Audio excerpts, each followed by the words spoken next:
What's up, everybody? Welcome to Mancave Confessions for episode 3. Hey, yeah, we made it. We made it to 3. I don't know if I'm banned off YouTube yet. Hell, I don't know. I only got 18 followers or subscribers or some shit. We need to get that number up there so, you guys spread the word about me. We're going to just go over some stuff today from the last week. Like I said, I'm going to be doing these episodes hopefully just once a week. As I get more and more comfortable with doing it, I might bump it up to, twice a week or 3 times a week, depending, on the news that comes out. Obviously, I'm a big football guy, so once football starts, especially college football, I'll be on here hopefully a little bit more often. Other than that, man, there's some shit that came out this week from Adam Schefter saying that Aaron Rodgers is possibly getting traded. They're saying Green Bay wants to move on from Aaron Rodgers. Being a Green Bay Packers fan, I think it's time to trade him. A lot of people disagree with me. A lot of people agree with me. But Aaron Rodgers, I think, is, let's trade him. Let's get something out of him before we can't get anything out of him type deal. Right now, I've seen the Jets is the main one. Hell, let's do it, man. Let's put together a package. Let's get some first round picks. Possibly Quentin Williams. If we can get Quentin Williams to Green Bay, and a package with some first round picks and possibly some second round picks for Rodgers, let's do it, man. I mean, what are we waiting for? Let's trade up in this draft. Let's get us a good quarterback. We got Bryce Young, C.J. Stroud. I'm not big on Will Levis. We'll see, but you got C.J. Stroud and you got Bryce Young for sure right there. I'd love to see Bryce Young in Green Bay. Being an Alabama fan, I love it, but I don't think that's going to happen. I think he's doomed. He's going to the Texans, which sucks, man. Him being a smaller stature guy going to Houston is not a good move for him, but, I mean, it is what it is at this point. Also heard the Titans. I heard Aaron Rodgers could possibly go to the Titans. I don't know what we can get out of Tennessee. That would be really beneficial for us. I don't know. One team that kind of floated around in my head was Seattle. Geno Smith, I mean, he had a good year, but I think Aaron Rodgers would be good trade bait for a Seattle Seahawks trade. Again, I don't know what we could get out of them. I don't know if DK Metcalf would be open to coming to Green Bay. Even though I don't even think I really want DK Metcalf in Green Bay. He's a good receiver, but I think he's a drama queen. I don't know. He seems a little feminine to me. I don't know if I'd even be open to a DK Metcalf here. I don't know. He just doesn't strike me as the type that would be beneficial to us, really. And honestly, man, if Green Bay does trade Aaron Rodgers, we need to look at the quarterback position because Jordan Love is not the answer. I don't care what anybody says. Oh, you got to give him a chance. Nah, man. Jordan Love ain't the man. I'm sorry. I just don't. I don't think he's the guy. Could be wrong, but I don't know. He ain't really showed me anything that I'm really too excited about. Honestly, he made one good pass in the preseason. Congratulations. He threw a 20-yard pass or something across the middle. Against, of course, a second string, third string defense, some rookies, but I don't know. Everybody, I got a bunch of Packer fans that I see, giving this dude high praise and all this other shit, and I don't know what he's done to, warrant all that. But anyway, moving on. NFC Championship game. My Bama boys got it done, baby. Beat San Francisco 31-7. Not a big game by Jalen Hurts. Not really a big game by anybody. Honestly, man, 31 points. I don't know where the hell they got 31 at. I mean, they're stat leaders. It's crazy, man. I mean, Jalen Hurts only threw for 121 yards. Gainwell ran for 48, and Devontae Smith caught 2 passes for 36, but the one pass he did catch was absolutely insane. Brock Purdy went down with an injury that obviously hurt San Francisco, but San Francisco had no answer for Philly, man. Happy for my Bama boys. You got Jalen Hurts, obviously. You got the Slim Reaper, Devontae Smith. You got Josh Jobe, the corner, and then you got Landon Dickerson, man. All Bama alums playing for Philly, going for the Super Bowl. Let's roll Philly. I'm going for Philly all the way, man. I got to root for my Bama boys. They're going to be taking on Kansas City. Kansas City got it done against Joe Burrow and the Bengals, man. Honestly, that game was kind of boring. It was a boring first half. I think it was like 6-3 at the end of the first half. It was boring as hell, man. Oh, I'm sorry, it wasn't. It was 13-6. But it was boring as shit. You know, Kansas City won on the last second field goal. They were down a lot of guys, man. I mean, Kelsey was hurting. They got it done, but Marquez Valdez-Scantling, this dude couldn't catch a fucking syphilis in a whorehouse in Green Bay, but goes to the AFC Championship with KC and catches 6 balls for 116 and a touchdown. This dude's fucking horrible in Green Bay. Goes and shows out for fucking Kansas City in the AFC Championship. It's his coming out party, and he finally fucking does something. Couldn't do it in Green Bay, but he can do it in KC. That's amazing how that works. Every guy Green Bay gets rid of, they go and they shine somewhere else. But whatever. It's just fucking sickening. I'm tired of it. Tired of Green Bay wasting fucking talent. You got the Super Bowl coming up on the 12th, man. It's at 5 p.m. on Fox. Philly and Kansas City. You got Philly a point. As of right now, they're 1.5 favorites. So let's not call them the underdogs anymore. They're not the underdogs, even though I'm rooting for them, man. I hope they do good. I want Jalen Hurts to win a Super Bowl. Devontae Smith could get in this weird statistical category with like 3 other guys. With I believe it's Marcus Allen,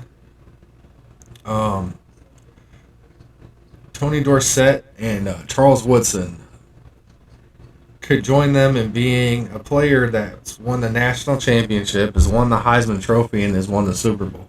That'd be cool to see, man, especially from an Alabama guy. I was a huge fan of Devontae Smith in Green Bay. I was watching Bama Insider Radio this morning, and they're talking about who was the best receiver in Alabama history, and it's kind of a toss up for me. I mean, but I going with the Slim Reaper.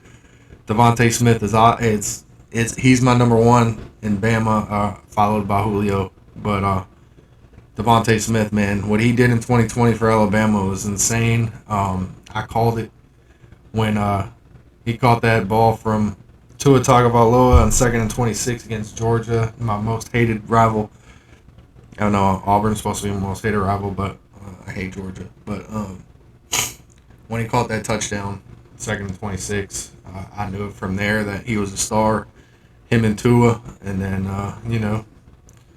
that's it. I mean, I watched. It was rough for Jalen Hurts. Watching that, getting pulled at halftime, Tua coming out, showing out, coming back with the win. Started the whole next year while Jalen sat the bench, man, and Jalen took it like a champ. He took it like a man. He sat the bench, but when it was his time to shine, when he came into the SEC championship against Georgia again, took him down the field and scored. That man is. If you have to be a fan of Jalen Hurts. If you're not a fan of Jalen Hurts, I don't know. I can't do nothing for you. I don't know. You just gotta love that guy. Adversity, and he just responds. Doesn't flinch. Doesn't blink. That dude's the man. I'd love for him to, lead my team. Oh, hell, when he went to the draft, I was screaming at my TV that Green Bay needed to draft him. They can't hear me through the TV, but Green Bay makes me sick sometimes, man. And then you got rambling Matt Ramage, who is just a fucking Green Bay dick rider, and whatever they do, he rides with it. And then he'll turn around and say that I'm not a real fan or something. Go ahead and comment him in here, post him in here. I don't give a shit. Matt Ramage is a bullshit ass fucking dude. All he does is sit there and he rides whatever dick Green Bay puts in front of him. That dude, he doesn't know shit about football, man. Doesn't know nothing. You could tell him that, you could start a fucking kicker at quarterback and he'd say we were okay. So he's an idiot. So Super Bowl preview, man. I think I'm gonna take the Eagles. I'm gonna get off my high horse. I'm gonna take the Eagles in the Super Bowl. Okay. I want them to win. I hope they win, and I think they're gonna win by 7. Calling it here. They're gonna win by 7. Um, Another thing that made me sick, man, that the ESPN and Sports Center and all that pointed out right off the rip, dude. I mean, I couldn't even like enjoy championship weekend without them bringing up this one stupid point that they always got to bring up. Always got to bring up something about this shit. Always got to make it racial. They mentioned this is the first time 2 black quarterbacks are going to face each other in a Super Bowl. Nobody's seen that until you mentioned it. Okay? Honestly, ESPN, Sports Center, nobody gives a shit. Eagles fans could care less if Jalen Hurts was black, white, or Mexican, or Asian, or Indonesian, whatever. They don't care. Their team is in the Super Bowl. Same with Kansas City Chiefs. You really think that they care that Patrick Mahomes is black or white or mixed or whatever he is? No, they don't give a shit, dude. So you guys keep making it racial. That's the problem. You know, everything's got to be about race. If you all just shut the fuck up and enjoy the game, most of this stuff would go away. You know, Morgan Freeman said it. I think it was Morgan Freeman or Denzel. Somebody said it. But they said, you know, racism will go away when you guys stop talking about it. Take that to the bank. You know, I mean, yes, there is racist people out there. Okay, I'm not denying that. I grew up in Racine, Wisconsin. If anybody knows, first thing everybody says, "Oh, you grew up in Wisconsin, you're country as hell." No, not in Racine, buddy. I ain't country. I ain't country if you grew up in Racine. All right, it's just south of Milwaukee, just north of Chicago. It is not country. I mean, yeah, there's some country parts, but I ain't grow up in the country part. I went to Racine Horlick High School, man. Um, I grew up with black guys, Mexican guys, Asians. Went too many Indians, but there was a few. But man, not when I played football, nobody gave a shit on that team at Horlick, man. Nobody cared what color you were. Didn't give a damn. Played football, dude. We were a good football team. We had a shitty football coach, but we were a good team. Um, you know, playing then and now, as I sit here and I think about, you know, the way we played then, and the way we played now, it's big, man. It's a big difference. Toughness is non-existent anymore. I mean, I hate to say it, but these players nowadays are soft as shit, boy. They're soft as baby shit. And you're not gonna change my mind, dude. You know, the equipment we had, like if I pull my helmet over there off the shelf from high school, you know, nowadays, man, they got like pillows in their helmets. They got pillows and it's all gel and all this nice shit. That was hard as a rock, boy. And the colder it was outside, the harder that fucking helmet was. But now y'all got this nice all.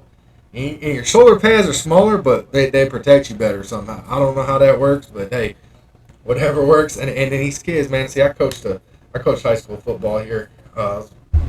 Offensive, defensive line coach for a team locally here in Panama City Beach, Florida. And these kids, you know, I'm not really trying to dog talk them or nothing like that, but they spend a lot of time in the mirror before a football game. A lot of time in the mirror. I don't even remember mirrors being in our locker room. But they spend a hell of a lot of time in the mirror, man. Got to make sure all their jerseys look, you know, it's perfect. They got to have all their wristbands on. You know, they got to have their gloves, you know, on and folded over a certain kind of way. And, you know, they got to have their socks just right. And their cleats, you know. Man, hell. It was very simple when I played, man. Everybody had to be the same. There was no individuals on our team. That's the one thing I got to give credit to Coach for. I couldn't stand that bastard, but I got to give him credit for that. Everybody was exactly the same. Nobody was an individual on that team. You had to have the same jersey on. You had to have the same pants on. Everybody had to have the same damn pair of socks on. If you didn't have the same damn pair of socks on, boy, you were catching hell. You could wear gloves, but they had to be furnished by the football team. We had certain sponsors every year. One year it was Reebok, another year it was Adidas, and then we had Nike. But if you played and it was the year we had Nike, you better have on the Nike gloves and the Nike socks. You couldn't mismatch, man. If you had on, the Adidas shoes on with the Nike socks, boy, you were in some shit. Then you might as well just go home. He ain't gonna play you. Go here, take your ass on home. That's the one thing I gotta say about Coach Machado. He's a fucking dickhead, but I mean, when it came to discipline and everybody looking the same, he was on point with that. But yeah, toughness now. Y'all are so fucking soft nowadays, man. So soft. My God. Everything's a fucking concussion. Everything. Everything's a concussion. You know, hell, it nowadays, man, my ass would be sitting out. I'd either be injected or they diagnose me with a concussion nowadays. Nowadays, it's just so soft. Football's gotten so soft. Y'all have gotten more athletic. The players have gotten more athletic. They've gotten bigger, faster, stronger, but somehow they got softer. Doesn't make any damn sense, man. And I mean, I'm not denying that. And CTE is a real thing. CTE is a real thing, folks. I do not deny that one bit. Do not deny it. We lost a lot of people, man, to, suicide's a big thing with these CTE, injuries. Junior Seau comes to mind instantly for me. Junior Seau was a monster in his heyday. It's just a shame, and then Aaron Hernandez was, a piece of shit human being. Let's just all be honest. He was a piece of shit human being, but, he had CTE. They checked his brain out after he killed himself, and, came back that he was stage 4 CTE. It's nothing to play with, man. That's, and I mean, I have the symptoms. I know what the symptoms are. I've talked to players. I've talked to friends of mine that all the same symptoms. Man, it's just it's just things that we got to live with. They can treat the symptoms, can't treat the disease. But yeah, I feel for anybody that has these symptoms, man. Get some help where you can. Talk to somebody about them. Nobody's gonna think you're less of a man. By talking to people about it. It's do what you got to do. Okay. Nobody wants to see anybody, take their own life over something that could have been prevented. So, and I'm all for teaching these kids how to tackle different. But you could tackle different. You could tackle correctly, but you could still tackle hard. Okay, you can still tackle hard. Your head is gonna hit. Okay, your head's gonna hit. It's part of the game, folks. It's part of football. And that's the main reason. I'm not I have a 4-year-old. His name is Lambo, for fuck's sake, man. He's born and bred to be a football player. I'm not gonna force that kid to play football. I'm not. If he comes to me this year, says, "Dad, I want to play football," I'll let him play. If he doesn't want to play and he comes to me in middle school and says, "Dad, I want to play," okay, we can go about it then. But I'm not gonna just put my kid out there on a football field and hope that he's ready to do it. No, I'm not doing that. Especially if I can't coach him. Just because I know what to look for, and I know how to teach kids to tackle correctly. And if my son's going to be out there playing, he's going to learn the right way to do things, so he can play for longevity, unlike me. There's no way when I turned 23, 24 years old that I could still play football. my neck hurts to this day. Like, I can't turn my head. This is it. Um, you know, I don't. I want my son to play for longevity. I don't want him to play to wear himself out. I want him to be physical. Of course, if he plays, yeah, I want him to be physical. But I want the longevity to be there. I want him to enjoy it. I don't want him to get burnt out on it too fast. But yeah, that's where I'm at on that, man. Right now, he does Brazilian Jiu Jitsu over here in Panama City Beach at Emerald Coast Jiu Jitsu. Um, I also take Jiu Jitsu, um, and I think you know Brazilian Jiu Jitsu for Bo. He started when he was 3. Um, Thor Schaefer, a local Brazilian Jiu Jitsu professor, black belt under the Mendez brothers and Soul Fighters. Um, Lil Tank is actually Sugar Sean O'Malley's Brazilian Jiu Jitsu coach. Um, so there's a tie there between teams. Our team is his team, essentially. He's just out in Arizona. Um, but Thor is a black belt under Bruno Tank Mendez. And Thor at one point was ranked pretty high, in the United States. And, I'm going to have him on this show. And he's the owner of the gym, Emerald Coast Jiu Jitsu. And great, great coach. Um, couldn't ask for, somebody better teaching my son. And what's great about it is his son, Priam, is actually Bo's jiu-jitsu coach. And Priam is a blue belt. And I believe he's 17 years old. And he is in the top 5, I believe, in the United States. And absolute savage. I plan on having both of them on my show. I'm possibly probably on 2 separate shows. I'm gonna let Thor come in, and me and Thor are gonna sit down and have a talk, man. That dude is very informational.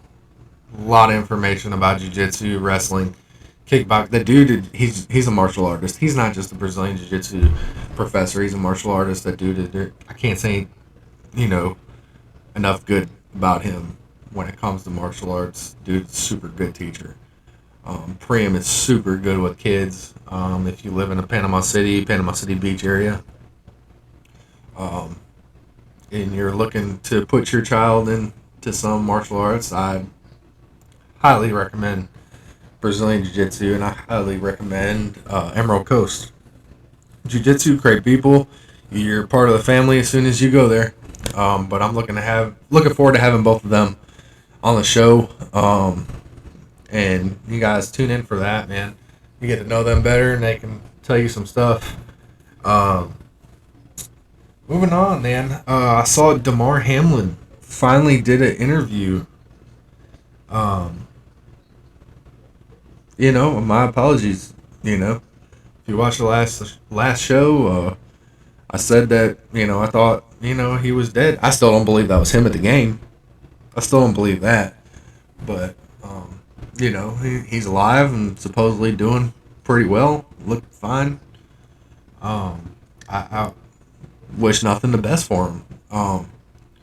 But I just have my opinions. I don't think that was him at the game, and I'm going to stick by that. Take it how you want to take it. I don't really care.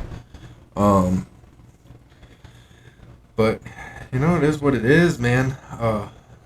Did you see another former NFL player just died at 25 years old? I don't know his name off the hand, but I know he played for the Arizona Cardinals and the Detroit Lions. He's a linebacker. 25 years old, died. Unknown reasons why he died, but people are just, I guess that's the new normal, as y'all wanted to say before. New normal. 25-year-old fucking top-notch, top-shape athletes just fucking dying. Okay. But your vaccines had nothing to do with it, I'm sure. Speaking of that, did y'all see that Jim Brewer bit that he did? Man, I saw this shit on TikTok. My wife sent me. It was so funny, man. He was like, "I'm gonna get my flu shot and my booster. And I'm gonna get another booster." And then people started calling him, a damn conspiracy theorist and a cult leader. And he said, "Meanwhile, in the NFL, people just falling over. Fucking, it's so true, so true, man." And then And then this dude from Project Veritas, Michael Keefe, man, put a damn camera on somebody, an undercover, like date or something. I don't know. This dude from Pfizer, the big farm company. I guess the dude thought he was on a date with another dude or something, and started talking about they're doing gain of function research. They're gonna mutate COVID so they can get ahead of it and put out more vaccines. So just openly said they're doing gain of function research. But of course, none of these mainstream media outlets are putting that out there. Of course not. Y'all check out my Twitter page, man. I retweeted it I don't know how many damn times just so it get out there. Follow me on Twitter, by the way. I always put out something, man. It's mainly, sports and everything related. But, go and follow me on Twitter. Follow me on TikTok. Follow my Facebook page. Subscribe on my YouTube page. Um, I always put out something funny. And I kind of give you an idea of when my next episode's coming out. And I always post a link in there. So on Twitter, I post a link. And on Facebook, I post a link. So you can go straight to the new episode if you enjoy listening to me. If you don't enjoy listening to me, fuck you. I'm just kidding. Sorry, I guess not for everybody. But, as soon as I find more stuff I can talk about and everything like that, kind of, get more comfortable. I'm getting more comfortable in front of the camera and the microphone and all that. Like I said, I want to get some more people on here. And do interviews. I want to start doing a little bit more TikTok shorts and stuff like that. Um, Kind of previewing new episodes. But yeah, man, this is I'm having fun doing it. So man, subscribe my stuff, and come holler at me.